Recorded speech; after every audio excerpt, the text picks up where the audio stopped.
what does it mean to you to have a full life? A full life is everything. It's the ups, the downs, the good, the bad, the ugly. It's just full. It's not one thing or another. It's kids, it's marriage, it's decisions, it's deaths, it's births, it's everything. That's my definition of full. It's just, it's never a dull moment. In other words, there's never a dull moment, but everything is a good thing. You know what I mean? Because the life lessons we learn or the things we go through, it just makes us stronger. And then when you come out to the other side, you're like, oh my God, I can't believe I wasted so much time on that or whatever. But what I'm saying is I don't always want to just sit down and focus on one thing, or it has to be a bad thing, or, it could just be like, what do you want for dinner? I'll text him that and he'll say whatever you want to make. And sometimes that's not what I want to hear. I want to hear something very specific because I'm at the store. Babe, you know what? I have a taste for salmon, some spinach, and some mashed potatoes. But again, being full, that means you have options. I don't want to cook tonight. What do you want me to pick up? I like when he calls me and says that.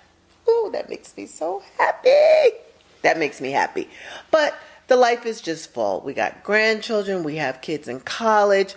You're working. I'm working. It feels like who's on first, who's on second, who's on third. And I thought, here's the funny thing. I thought it would calm down after the kids grew up.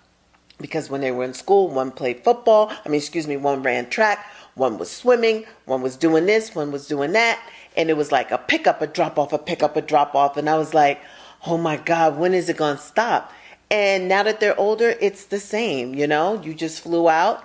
He was able to visit two different kids at two different colleges and see them. So it was like he landed, he got a rental car, he went to see one, then picked up another one at that. It's still very busy. So I don't think that the age of the child will ever stop the busyness or who's on first, who's on second. It's just a different type of who's on first, who's on second, because you still have to nurture and there's things that go on. And I'm finding out, soon they'll be maybe married with children. Like the life is just ever evolving. It's just different, but it's for us, the pace has not slowed down. Even though that they're gone, it's more of us working and trying to figure out the next step and, incorporating some free time and traveling, it's busy. It's busier than ever.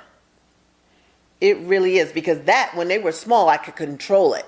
I could, even though it was busy, knew soccer, swimming, Now it's stuff that's kind of thrown at you. I need this. Can you pick me up? Can you, I'm having problems with this. Can you fly in? So it's a little bit more spontaneous now, which I don't know if there's a good or bad or better or worse. It's just busy, and you just have to, I find you have to be flexible. Just have to be flexible. That's the best word. Yeah, I think the thing that I'm learning is that they never stop being your kids. It's like when you have babies, there is an awareness that they're babies, and that as parents, you have to carve out the time necessary to take care of babies. Right. And then they grow a little older and they become adolescents. And as from babies to adolescents, you start to see the formation of who they are becoming as human beings. And then from adolescence to their, young adulthood, they start to, so you start to shape and form their opinions for them when they're little, right? Babies to adolescents. But when they become those young men, right, and they educate themselves and they go out and get information, they go out into the world and they start to form their own opinions, and they come back and sometimes they challenge you. All of this kind of can kind of get in the way of the fact that they're still your children. They'll never stop being your babies. And so when they grow in height, right, they start to accumulate certain information and wisdom of their own. It's easy to assume that they don't need you as much as they did when they were little. And the thing that I'm finding is that sometimes they need you even more. Yeah, that's what I said. It's just because, like you're saying, they're growing and forming their own opinions and so forth.